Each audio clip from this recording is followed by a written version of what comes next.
जय श्रीमन नारायण। ए पर जे टिप्पणी हम करे जा रहल बा रामानुजदास श्रीमान गट्टू वेणुगोपाल स्वामी जी के द्वारा दिहल गयल बा। अध्याय 18 मोक्ष संन्यास योग श्लोक 16। तत्रैवं सति कर्तारम् आत्मानं केवलन्तु यः पश्यति अकृत बुद्धित्वात् न पश्यति स दुर्मतिः। ओम। गीता 4 श्री कृष्ण परमात्मा अर्जुन समेत हमनी सबके मोक्ष संन्यास योग सिखा रहल बानी। परमात्मा कह रहल बाड़न कि अर्जुन, सब कर्म के मूल कारण हम जौन 5 कारण बतावले बानी, बाकी जे आदमी सोचेला कि आत्मा करता है ऊ मूर्ख बा और ओकर ज्ञान अशिक्षित ज्ञान बा। ऐसन सब लोग आपन विकृत बुद्धि के चलते सच्चाई के देखे में असमर्थ बाड़े।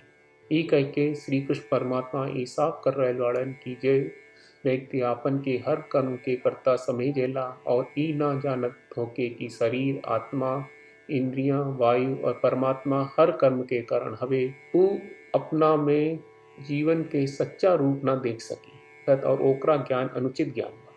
यही से हर कर्म के मूल कारण श्री कृष्ण परमात्मा के वर्णित 5 कारण होके के याद रखे के चाहिए। हर कर्म के मुख्य कारण श्रीमन नारायण है।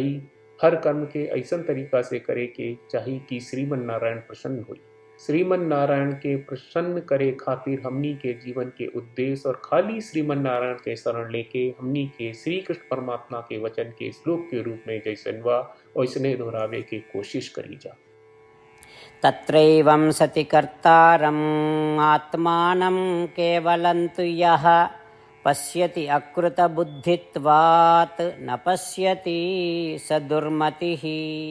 श्रीमद् भगवत गीता का पूरा सार श्री कृष्ण परमात्मा ने अध्याय 18 के श्लोक 65 से 70 में 8 काम करे खातिर देले बाड़े। श्री कृष्ण कहले, हम ओ लोगन से प्रेम करनी जो लोग इन 8 बातन के मान तारे। हम ओ भक्तन के हर तरह से रक्षा करब। श्री कृष्ण परमात्मा के द्वारा बोलल गईल संपूर्ण भगवत गीता सुनला के बाद अर्जुन कहले, करिष्ये वचनम त्वा, जेके मतलब बा कृष्ण मैं वही करब जौन आप कही। यही कारण बा श्री कृष्ण अर्जुन के हर तरह के सफलता आ विजय प्रदान करेले। आई परमात्मा के आपन व्रत देई कि हमनी के ये 8 गौ कर्म के पालन करी जा। ई वचन परमात्मा के देवे से बड़न कौनो पूजा, तपस्या, यज्ञ नहीं। हम 8 प्रण कहब जौन हमनी के करे के चाहिए। आप सब कृपया इन्हन के आपन दिमाग और दिल में सोची। श्री कृष्ण के आपन वचन देवे के ई तरीका में हमनी सबकी कल्पना करे के चाहिए कि श्री कृष्ण का चेहरा खुशी से चमकत बा और खुशी के एहसास करत बा। जय श्रीमन नारायण। यहाँ हमनी के 8 वादा बा। हमनी के पहला वादा, हे श्रीमन नारायण, आपका निर्देश के मुताबिक हम हमेशा तोहार ध्यान करब और तोहार बारे में सोचब। हमनी के दूसरा वादा, हे श्रीमन नारायण, आपका सलाह का अनुसार हम हमेशा आपका भक्त रहब। हमनी के तीसरा वादा, हे श्रीमन नारायण, हम आपन सब काम तोहरा सेवा के रूप में और तोहरा संतुष्टि खातिर करब। हमनी के चौथा वादा, हे श्रीमन नारायण, जैस की आप माने के कहले रहलू, हमरा बहुत विश्वास बा कि हम आपके होई और हम हमेशा आपन दोनों हाथ जोड़ के आपके नमस्कार करब और आपकी पूजा करब। हमनी के 5वां वादा, हे श्रीमन नारायण, हमरा के तोरा बात माम एकम शरणम ब्रज 1866 याद कहले, जहाँ आप हमरा के आपन का अर्पित करे का कहा। श्रीमन नारायण, मैं हमेशा तोहरे शरण में रहब। हमनी के 6वां वादा, हे श्रीमन नारायण, हमरा के तोहरा बात माँ सुचहा 1866 याद कहले कि आप हमनी के शोक ना करे का आश्वासन दे रहे बड़े। हम अब और शोक ना करब। हमनी के 7वां वादा, हे श्रीमन नारायण, आपने हमरा खातिर श्रीमद् भगवत गीता के वितरण करके हम सबके कृपा कहले और आशीर्वाद दहले बा। हम वादा करत बानी कि रोजाना कम से कम 1 श्लोक पढ़ब या सुनब। हमनी के 8वां वादा, हे श्रीमन्नारायण, आप गीता के पूरा मानवता तक ले गयलू। हम गीता में आपके दिव्य वचन के उन भक्तन तक पहुँचावे के प्रयास करब जे गीता से अपरिचित बा। हे श्रीमन्नारायण, हम उई करब जौन तू करे का कहब।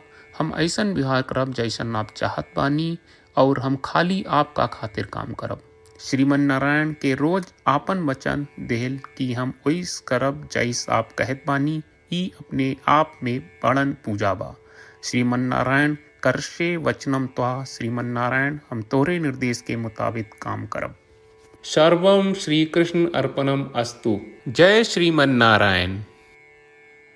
तत्रैवं सति कर्तारम् आत्मानं केवलं तु यः पश्यति अकृत बुद्धित्वात् न पश्यति स दुर्मतिः।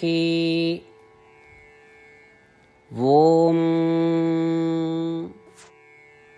तत्रैवं सति कर्तारम् आत्मानं केवलं तु यः पश्यति अकृतबुद्धित्वात् न पश्यति स दुर्मतिः।